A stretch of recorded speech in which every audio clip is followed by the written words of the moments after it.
সব সময় জিততে হবে, এই মন মানসিকতা আমাদেরকে অসুস্থ করে তোলে। কিছু কিছু সময় না জিতেও জেতার চেয়েও বেশি আনন্দ পাওয়া যায়।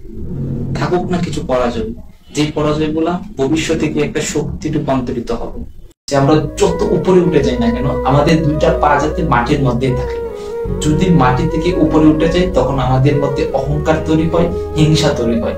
আর একটা মানুষকে ধ্বংস করার জন্য অহংকার এবং হিংসা, এই দুইটা জিনিসই যথেষ্ট। আর যারা নেগেটিভলি নিচ্ছেন তাদেরকে আমি বলছি, দেখেন নেগেটিভ মানুষ সবসময় লুজার পায়। নেগেটিভ মানুষ সে সবসময় নেগেটিভ পর্যায়ে থাকে।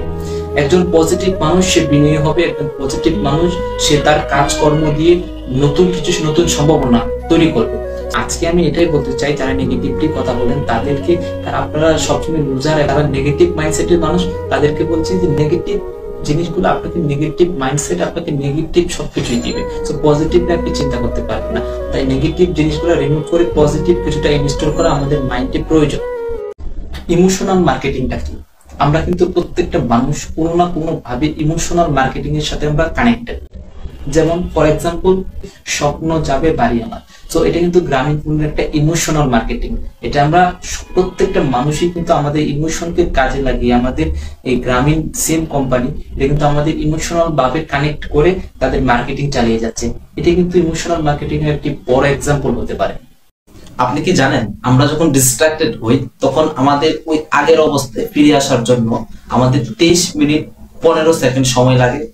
মানুষের কাছে আপনি যত অ্যাভেলেবেল হবেন, আপনি ততই মূল্যহীন হয়ে উঠবেন। কারণ মানুষ সহজে জিনিসটা যেটা পেয়ে যায় সেটাকে মূল্য দিতে জানে না। দেখুন আপনার লাইফে আপনি যে মানুষটাকে বেশি আপনি প্রায়োরিটি দেন, সেই কিন্তু আপনাকে সবচেয়ে বেশি অমূল্যায়ন করে থাকে।